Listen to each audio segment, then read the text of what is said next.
UP सरकार में मंत्री दिनेश सिंह जी इस वक्त हमारे साथ हैं। दिनेश जी, पिछले 2 दिनों से रायबरेली की राजनीति बेहद गर्म रही और उसके कारण थे आप। राहुल गांधी का दौरा था लेकिन पूरी महफिल आपने लूटी। 2 दिन पहले जिस दिन वो पहुंचे उस दिन भी और कल दिशा की बैठक में भी। पहले दिशा की बैठक की बात कर लेते हैं। दिशा की बैठक का एक वीडियो वायरल हो रहा है जिसमें आपने कहा कि वो राहुल गांधी जब उच्च सदन में अध्यक्ष की बात नहीं मानते तो आप यहाँ पर क्यों उनकी बात मानेंगे? ऐसा क्या वो मनवाना चाह रहे थे जो आप उनकी बात नहीं मान रहे? देखिए, दिशा की बैठक भारत सरकार के ग्रामीण विकास मंत्रालय द्वारा जारी दिशा निर्देशों के अनुरूप ही चलनी चाहिए। किसी को गलतफहमी हो जाए तो मैं इसका दोषी नहीं हूँ। राहुल गांधी को गलतफहमी हो गई थी कि मैं इस दिशा की बैठक का मालिक हूँ, जबकि जो भारत सरकार रायबरेली वासियों की सेवा के लिए विभिन्न योजनाओं में कार्यक्रमों में पैसा देती है, उसके सुपरवाइजर के रूप में राहुल गांधी रायबरेली आते हैं, मालिक के रूप में नहीं।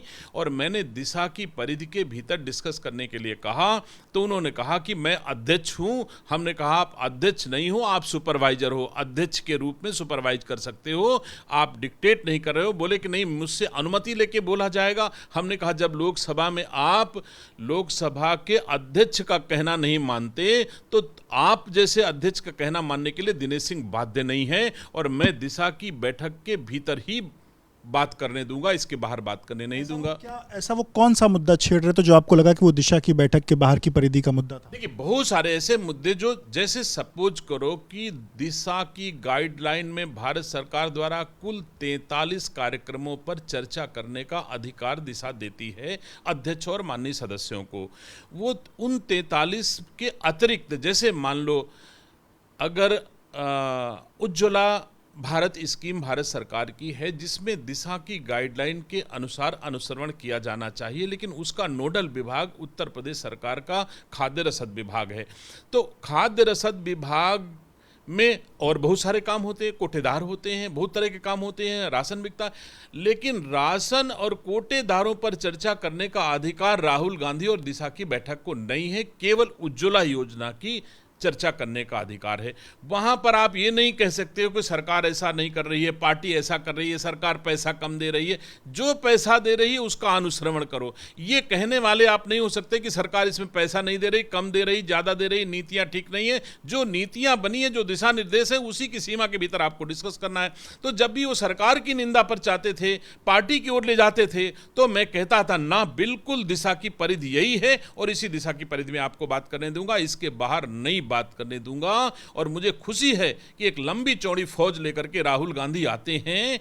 खुद को उस बुकलेट से ढूंढ के 4 सवाल पूछने की अकल राहुल गांधी को नहीं है। इतने वकील लेकर के चलते हैं, पीछे बैठाते हैं, कोई कान में बोलता है, कोई पर्ची देता है, तो भी एक सवाल नहीं कोई ऐसा पूछ पाए जिससे कि हमारी सरकारों को कटघरे में खड़ा कर सके। उनके प्रयास थे कि भारत सरकार और राज्य सरकार को कटघरे में खड़ा किया जाए, लेकिन मुझे खुशी है रायबरेली के अधिकारियों ने जिस रूप में प्रस्तुतिकरण दिया उससे महसूस हुआ 80% योजनाओं में 100% प्रगति जो हम लोगों को दिखाई पड़ी। अच्छा काम हुआ, थोड़े बहुत कामों में कहीं कमी ज़्यादा हुई है तो उसको इस आशय के निर्देश दिए गए कि इसको पूरा करा जाए। लेकिन राहुल गांधी खोजते रह गए भारत सरकार और राज्य सरकार के कामों में कमियां, लेकिन एक भी कमी ढूंढे नहीं पाए, क्योंकि मोदी जी और योगी जी मिल करके श्रेष्ठ भारत के निर्माण के लिए एक अच्छी रायबरेली बनाने के लिए काम कर रहे हैं। कांग्रेस के लोग ये कह रहे थे कि विकास की जो गति है वो धीमी है, पारदर्शिता नहीं है, इसका राहुल गांधी वहां पर विरोध कर रहे थे। जब राहुल गांधी को पता ही नहीं है कि किस विषय में क्या पूछना चाहिए तो क्या पूछे होंगे राहुल गांधी? अगर आप अंदर से सूचना विभाग से वीडियो निकलवा के देख लीजिए तो पता आपको चल जाएगी कि पता ही नहीं उनको कि क्या विषय में हम बैठक में आए हैं, ये विषय कैसे हैं। जो पीछे से पर्ची मिलती थी वही राहुल गांधी पूछ लेते थे, इससे ज़्यादा राहुल गांधी वहाँ न कुछ पूछ पाए हैं। और मैं गर्व से बार बार कहता हूँ कि रायबरेली जनपद का विकास दोनों सरकारों के द्वारा राहुल गांधी की सरकारों से बेहतर हो रहा है। हमारे यहाँ एक रिंग रोड का निर्माण रायबरेली में सोनिया गांधी ने दिया था और बिना सांसद हुए उससे बड़ी रिंग रोड देने का काम हमारी सरकारों ने किया। रायबरेली से चाहे जिस जिले की तरफ जाओ, सब 4 लेन, एक्सप्रेसवे, इतना विकास पूरे आज़ादी के बाद से और अब तक कांग्रेस वहां राज करती रही, कभी नहीं कर पाई। दिनेश जी, एक चर्चा और रही आपकी कुर्सी को लेकर के। आपकी कुर्सी ऐसी दिख रही थी फोटोज में कि आप राहुल गांधी से ऊपर है आपकी कुर्सी, उस पर आपकी प्रतिक्रिया क्या है? देखिए, कुछ चीजें ईश्वर प्रदत्त होती हैं। राहुल गांधी से डेढ़ा भगवान ने हमें लंबाई दी, राहुल गांधी से डेढ़ी हमको चौड़ाई दी, राहुल गांधी से 5 गुना हमको विवेक दिया, राहुल गांधी से डेढ़ी हमको ताकत भगवान ने दिया।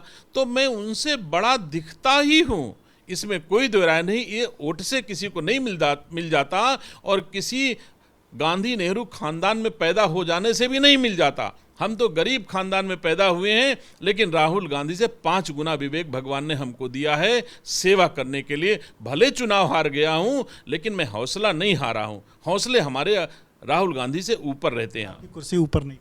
मेरी कुर्सी ऊपर थी, मैं कह रहा हूं। जब भगवान ने मेरी लंबाई चौड़ाई बढ़ा दी है, भगवान ने ताकत हमको इतनी उनसे ज़्यादा दी है, तो मैं बढ़ा तो दिखूंगा। यद्यपि राहुल गांधी हमसे बड़े हैं, वो अपनी पार्टी के मालिक हैं और मैं अपनी पार्टी के नेतृत्व का छोटा सा सिपाही हूं। इस दृष्टि से राहुल गांधी हमसे बड़े हैं, लेकिन भगवान ने हमको उनसे बड़ा और सब मामलों में बनाया है, एक को छोड़ करके कि वो एलओपी हैं और मैं उत्तर प्रदेश सरकार का मंत्री हूं। इतना अंतर हो सकता है। वो भारत सरकार के कैबिनेट मंत्री का दर्जा उन्हें प्राप्त है और मैं उत्तर प्रदेश सरकार का स्वतंत्र प्रभार मंत्री हूं। इतना अंतर है, जरूर इतना मैं उनसे छोटा हूं। और राहुल गांधी को हमसे ज़्यादा वोट मिले हैं, इतने में भी वो हमसे बड़े हैं, मुझे कम मिला। बाकी सब चीज़ में मैं राहुल गांधी से बड़ा हूं। और जब मैं बैठा रहता हूं तो भारतीय जनता पार्टी और हमारी सरकारों का झंडा राहुल गांधी से बड़ा झंडा दिखाई पड़ता है, चाहे सरकार हो, चाहे कांग्रेस हो और चाहे राहुल गांधी हो। एक चीज़ और कल देखने को मिली, आपके बेटे की तस्वीर राहुल गांधी से हाथ मिलाते हुए। सोशल मीडिया पर लोग उस पर सवाल कर रहे हैं कि एक तरफ आप राहुल गांधी का विरोध करते हैं और आपके बेटे जब राहुल गांधी से हाथ मिला रहे हैं आप पीछे की तरफ में खड़े हैं, उस पर आपकी प्रतिक्रिया? देखिए, दिशा की बैठक संपन्न होने के उपरांत राहुल गांधी जी हमारे पीछे से निकल करके और जो दिशा के सदस्य माननीय विधायकगण थे उन सब से हाथ मिलाया। जितने ब्लॉक प्रमुख थे अधिकतम उनसे हाथ मिलाया। उसमें एक मेरा बेटा भी ब्लॉक प्रमुख के रूप में सदस्य के रूप में सम्मिलित था, उससे भी उन्होंने हाथ मिलाया। संभव है कि राहुल गांधी यह भी न जानते हों कि वो मेरा बेटा है या नहीं है, लेकिन मैं इस पर खुशी जाहिर करता हूं कि राहुल गांधी ने यह एक स्वस्थ चर्चा की कि निकलने के बाद उन्होंने सब सदस्यों से हाथ मिलाया, सभी विधायकों से हाथ मिलाया, उसी बात जैसे मेरे बेटे से हाथ मिलाया। अब केवल मेरे बेटे से हाथ मिलाते हुए फोटो कांग्रेस के भाड़े के कुछ लोग जो हैं उसे पूरे देश में वायरल कर रहे हैं और ये फायदा उठाने की कोशिश कर रहे हैं कि अगर यह हम फोटो वायरल कर देंगे तो रायबरेली की जनता नाराज हो जाएगी, दिनेश सिंह से भारतीय जनता पार्टी नाराज हो जाएगी, नेतृत्व नाराज हो जाएगा। जबकि मुझे दुख है कि मेरे बेटे ने राहुल गांधी से हाथ क्यों मिलाया। अगर राहुल गांधी हमारे बेटे के पिता की उम्र के हैं तो मेरी संस्कृति कहती है कि मेरे बेटे को राहुल गांधी के पैर छूने चाहिए थे, हाथ नहीं मिलाना चाहिए। मेरी संस्कृति में उसे पैर छूना चाहिए था। अब अपने पर आपको ज्यादा गर्व होता? बिल्कुल 100% सम्मान देने पर भारतीय संस्कार संस्कृति के अनुरूप अगर मेरा बेटा आचरण करे और किसी का बेटा आचरण करे तो उसे गर्व होना चाहिए। मुझे गर्व होता अगर राहुल गांधी के पैर मेरा बेटा छूता, इसमें मुझे कोई दुख नहीं है। और मैं समझता हूं मेरा नेतृत्व भी अगर ये भारतीय संस्कार संस्कृति के अनुसार आचरण करो तो हम भारतीय जनता पार्टी और भारतीय जनता पार्टी का नेतृत्व और दिनेश सिंह के समर्थक रायबरेली जनपद के मतदाता सबको खुशी होती। केवल पाश्चात्य सभ्यता के पोषक लोग, उन लोगों को तकलीफ होती, लेकिन भारतीय संस्कार संस्कृति को मानने वालों को ये अच्छा ही लगता।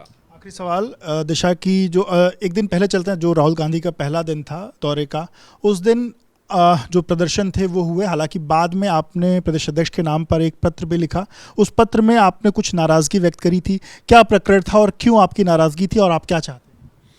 देखिए, मैं इतना जानता हूं कि राहुल गांधी जी नेता प्रतिपक्ष लोकसभा में हैं, इसके नाते उन्हें भारत सरकार के कैबिनेट मंत्री का दर्जा प्रदत्त होता है।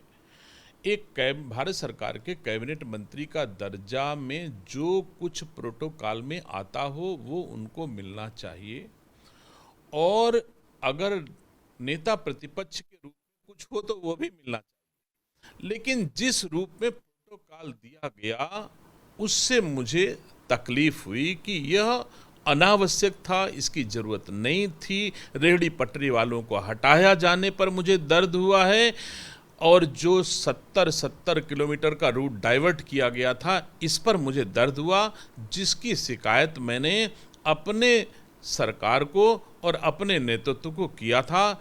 उम्मीद करता हूं कि उस पर कार्रवाई जरूर होगी। क्या ये राहुल गांधी के पहले ऐसे दौरे पर ऐसी कुछ चीजें देखने को मिली है? आप इसके पहले कभी भी राहुल गांधी जब आते थे तो इस तरीके के लोगों को नहीं कभी भी राहुल गांधी को आते हुए मैंने बहुत दिन बीत गया, कभी भी राहुल गांधी के आने पर इस तरह की व्यवस्था नहीं हुई जैसे अब की हुई। तो आपको इस बात की उम्मीद है कि अगली बार जब वो आएंगे तो रेहड़ी पटरी वालों को परेशान नहीं किया जाएगा, बड़े स्तर पर रूट 100% नहीं परेशान किया जाएगा, और मुझे पता होता तो इस बार भी ना परेशान होने देता। लेकिन दुर्भाग्य से मुझे जानकारी नहीं मिली। जब प्रशासन ने रेहड़ी पटरी वालों को हटाया, जब 70 किलोमीटर का रूट डाइवर्ट किया गया, ये तब मुझे पता नहीं चली। बात जब पता चली तो मैंने उसका विरोध किया, प्रतिकार किया, क्योंकि जनता की जवाबदेही भी मेरी है। मैं उसी जनपद से निर्वाचित होकर के आता हूँ।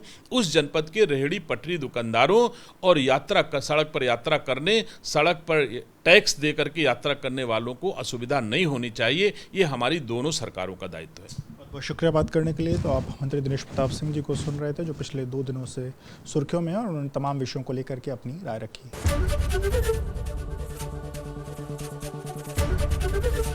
एबीपी गंगा, खबर आपकी, जुबान आपकी।